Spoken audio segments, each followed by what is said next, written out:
शरीर में मूल रूप से 7 चक्र विद्यमान होते हैं। इन्हें सृष्टि की समस्त शक्तियों का केंद्र माना जाता है। इन 7 चक्रों में किसी भी जीव की चेतना विद्यमान रहती है और चक्र जागृत होने से उस चक्र से संबंधित सारी शक्तियाँ सिद्धियों के रूप में मनुष्य को प्राप्त हो जाती है। दोस्तों, यह जितना बोलना आसान है, इसे पाना उतना ही मुश्किल है, पर शायद असंभव नहीं। यदि वाकई में किसी का ये सारे चक्र जागृत हो जाएं, तो आप जो सोचेंगे वो आप पा जाएंगे। आप ऑटोमेटिकली औरों से अलग हो जाएंगे। आपके पास वो शक्ति होगी जिसका आप अंदाजा भी नहीं लगा सकते हैं। पर दोस्तों, आज हम मानव शायद उतने सक्षम नहीं रहे कि हम ये सारे चक्र जागृत कर लें। खैर फ्रेंड्स, छोड़िए इस बात को। यह एक ऐसा सपना है जो शायद पूरा नहीं हो सकता है, पर आप सिर्फ यदि अपने आज्ञा चक्र को ही जीवित कर लें, जो हमारे मस्तिष्क के ठीक बीचों बीच होता है, जिसे जागृत करने में काफी समय लग सकता है। यदि आप सिर्फ इसी को जागृत कर लें फ्रेंड्स, तो आप अपनी जिंदगी में सब कुछ पा सकेंगे। पर इसे भी जागृत करना इतना आसान नहीं है कि क्या होगा अगर हमारे शरीर के 7 चक्र जागृत हो जाएं तो चलिए दोस्तों, बिना कोई देरी किए हुए शुरू करते हैं इस वीडियो को और देते हैं आपको जानकारी हमारे शरीर में मौजूद 7 चक्रों के बारे में। बात करते हैं पहले चक्र मूलाधार चक्र की।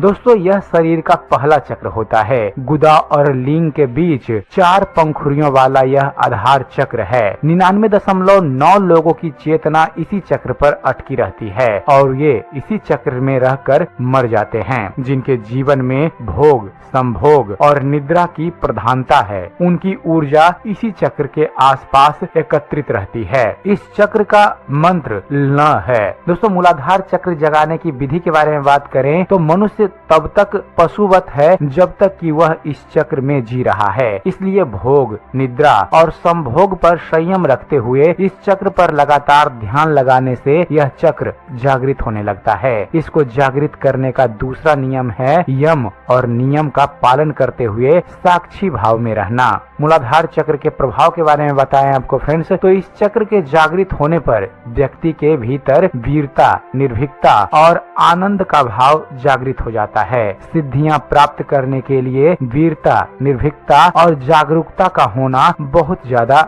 जरूरी है। अब बात करते हैं हमारे शरीर में मौजूद दूसरे चक्र स्वाधिष्ठान चक्र की। दोस्तों, यह वह चक्र है जो लिंग मूल से 4 अंगुल ऊपर स्थित है, जिसकी 6 पंखुड़ियां होती है। अगर आपकी ऊर्जा इस चक्र पर ही एकत्रित है तो आपके जीवन में अमोद प्रमोद, मनोरंजन, घूमना फिरना और मौज मस्ती करने की प्रधानता रहेगी। यह सब करते हुए ही आपका जीवन कब व्यतीत हो जाएगा आपको पता भी नहीं चलेगा और हाथ फिर भी खाली रह जाएगा। दोस्तों, स्वाधिष्ठान चक्र का मंत्र वह है। इसे जागृत करने के बारे में आपको बताएं तो जीवन में मनोरंजन जरूरी है, लेकिन मनोरंजन की आदत नहीं। मनोरंजन भी व्यक्ति की चेतना को बेहोशी में धकेलता है। फिल्म सच्ची नहीं होती, लेकिन उससे जुड़कर आप जो अनुभव करते हैं वह आपके बेहोश जीवन जीने का प्रमाण है। नाटक और मनोरंजन सच नहीं होते। स्वाधिष्ठान चक्र के प्रभाव के बारे में जानकारी दें आपको फ्रेंड्स, तो इसके जागृत होने पर क्रूरता, गर्व, आलस्य, प्रमाद, अवज्ञा, अविश्वास आदि दुर्गुणों का नाश होता है। सिद्धियां प्राप्त करने के लिए जरूरी है फ्रेंड्स कि सारे दुर्गुण समाप्त हों, तभी सिद्धियां आपका द्वार खटखटाएंगी। बात करते हैं तीसरे चक्र की, जिसका नाम है मणिपुर चक्र। दोस्तों, नाभि के मूल में स्थित रक्त वर्ण का यह चक्र शरीर के अंतर्गत मणिपुर नामक तीसरा चक्र है, जो कि 10 दल कमल पंखुड़ियों से युक्त है। जिस व्यक्ति की चेतना या ऊर्जा यहाँ एकत्रित है उसे काम करने की धुन सी रहती है। ऐसे लोगों को कर्मयोगी कहते हैं। ये लोग दुनिया का हर कार्य करने के लिए तैयार रहते हैं। मणिपुर चक्र का मंत्र है र। इसे जागृत करने के बारे में आपको जानकारी दें तो आपके कार्य को सकारात्मक आयाम देने के लिए इस चक्र पर ध्यान लगाना चाहिए। इसे जागृत करते समय आप पेट से श्वास लीजिए। मणिपुर चक्र के प्रभाव के बारे में आपको जानकारी दें तो इसके सक्रिय होने से मनुष्य में तृष्णा, ईर्ष्या, चुगली, लज्जा, भय, घृणा, मोह आदि कसाय कलमश दूर हो जाते हैं। यह चक्र मूल रूप से आत्म शक्ति प्रदान करता है। सिद्धियां प्राप्त करने के लिए आत्मवान होना जरूरी है। आत्मवान होने के लिए यह अनुभव करना जरूरी है कि आप शरीर नहीं हैं, आत्मा हैं। आत्मशक्ति, आत्मबल और आत्मसम्मान के साथ जीवन का कोई भी लक्ष्य दुर्लभ नहीं। चौथा चक्र है फ्रेंड्स अनाहत चक्र। दोस्तों, हृदय स्थल में स्थित स्वर्णिम वर्ण का 12 दल कमल की पंखुड़ियों से युक्त 12 स्वर्ण अक्षरों से सुशोभित चक्र ही अनाहत चक्र है। अगर आपकी ऊर्जा अनाहत में सक्रिय है तो आप एक सृजनशील व्यक्ति होंगे। हर क्षण आप कुछ न कुछ नया रचने की सोचते हैं। आप चित्रकार, कवि, कहानीकार, इंजीनियर आदि हो सकते हैं। अनाहत चक्र का मंत्र यह है। इसे जागृत कैसे करें इसके बारे में जानकारी है कि हृदय पर संयम करने और ध्यान लगाने से यह चक्र जागृत होने लगता है। खासकर रात्रि को सोने से पूर्व इस चक्र पर ध्यान लगाने से यह अभ्यास से जागृत होने लगता है और सुषुमा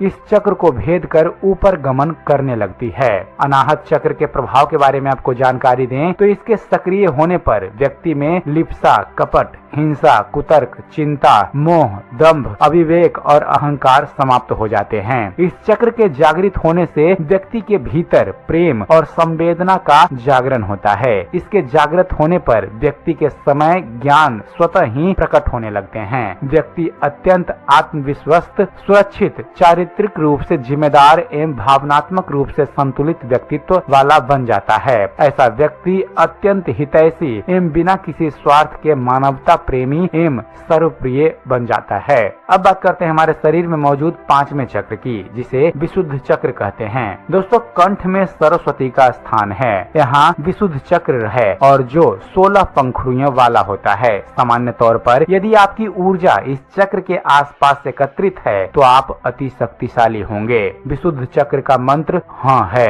इसे जागृत कैसे करें इसके बारे में जानकारी है कि कंठ में संयम करने और ध्यान लगाने से यह चक्र जागृत होने लगता है। विशुद्ध चक्र के प्रभाव के बारे में आपको जानकारी दे फ्रेंड्स। इसके जागृत होने से मनुष्य को 16 कलाओं और 16 विभूतियों का ज्ञान हो जाता है। इसके जागृत होने से जहां भूख और प्यास को रोका जा सकता है वहीं मौसम के प्रभाव को भी रोका जा सकता है। बात करते हैं छठे चक्र की, जिसका नाम है आज्ञा चक्र। दोस्तों, भूमध्य अर्थात दोनों आंखों के बीच भ्रुकुटी में आज्ञा चक्र होता है। सामान्य तौर पर जिस व्यक्ति की ऊर्जा यहाँ ज्यादा सक्रिय है तो ऐसा व्यक्ति बौद्धिक रूप से संपन्न, संवेदनशील और तेज दिमाग का बन जाता है, लेकिन वह सब कुछ जानने के बावजूद मौन रहता है। इसे बौद्धिक सिद्धि कहते हैं। आज्ञा चक्र का मंत्र ऊ है। इसे जागृत करने के बारे में जानकारी दें तो भ्रुकुटी के मध्य ध्यान लगाते हुए साक्षी भाव में रहने से यह चक्र जागृत होने लगता है। आज्ञा चक्र के प्रभाव के बारे में आपको जानकारी दें तो यहाँ अपार शक्तियाँ और सिद्धियाँ निवास करती है। इस आज्ञा चक्र का जागरण होने से ये सभी शक्तियाँ जाग पड़ती है और व्यक्ति एक सिद्ध पुरुष बन जाता है। और अब बात करते हैं 7वें चक्र अर्थात सहस्रार चक्र की। दोस्तों, सहस्रार चक्र की स्थिति मस्तिष्क के मध्य भाग में है, अर्थात जहाँ चोटी रखते हैं। यदि व्यक्ति यम नियम का पालन करते हुए यहाँ तक पहुँच गया है तो वह आनंदमय शरीर में स्थित हो गया है। ऐसे व्यक्ति को संसार, संन्यास और सिद्धियों से कोई मतलब नहीं रहता है। सहस्रार चक्र को जागृत करने के बारे में आपको जानकारी दें फ्रेंड्स तो मूलाधार से होते ही सहस्रार चक्र तक पहुंचा जा सकता है। लगातार ध्यान करते रहने से यह चक्र जागृत हो जाता है और व्यक्ति परमहंस के पद को प्राप्त कर लेता है। सहस्रार चक्र के प्रभाव के बारे में आपको जानकारी दें तो शरीर संरचना में इस स्थान पर अनेक महत्वपूर्ण विद्युतीय और जैवीय विद्युत का संग्रह है। यही मोक्ष का द्वार है।